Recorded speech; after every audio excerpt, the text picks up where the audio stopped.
Helming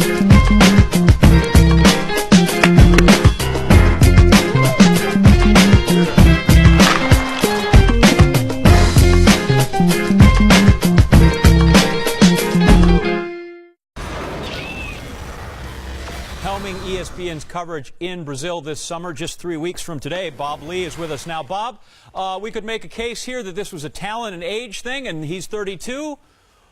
I'm hearing more this could be a coach and player thing. Where do you fall?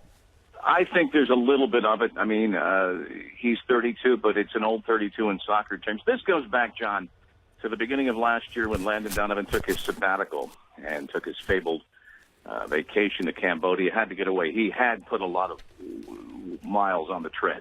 Didn't go down well with Jurgen Klinsmann at all. He did allow Donovan to come back into the squad, play well at the Gold Cup, but I think we got a clue. I think we had a real clue a week ago Monday when Klinsmann announced the 30 were coming to camp. When he was asked about Donovan, he said, "I'm thinking of Donovan only as a forward."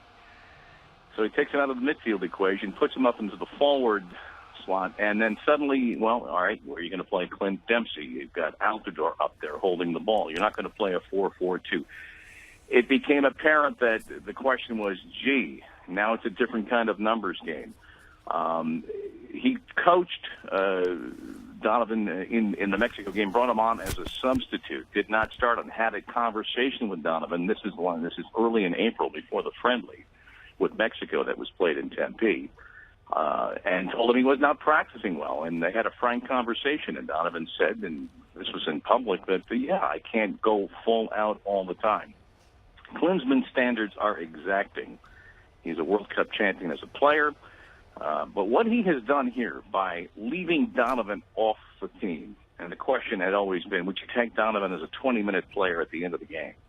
Would you use that experience, that rare ability he has, or would you build the team differently? He has left Donovan off, but he has also decided to take John Brooks as well in central defense, who had a rather poor game the last time out for the U.S. against Ukraine. I was there in Cyprus. I saw it. DeAndre Yedlin makes this team. Not that they're going to start, but I think some of the decisions on the back line, a lot of roster decisions, I think, and lineup decisions were made today as we see this 23 coalesce. Jurgen Klinsmann several months ago got a 4-year contract extension and a promotion to be technical director as well as coach. And that, in other words, he's signed and sealed through the next World Cup.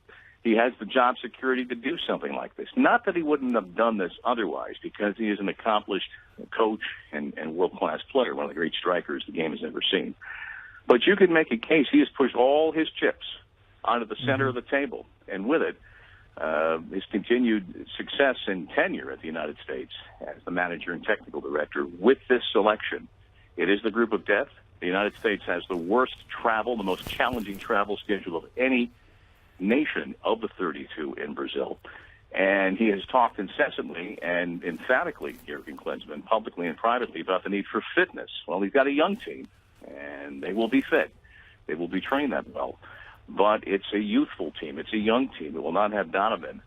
So he's betting the fortunes of the team, and to some extent, yes, his job on this selection.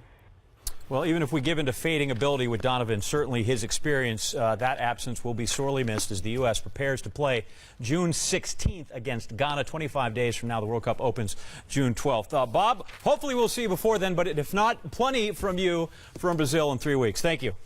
Okay.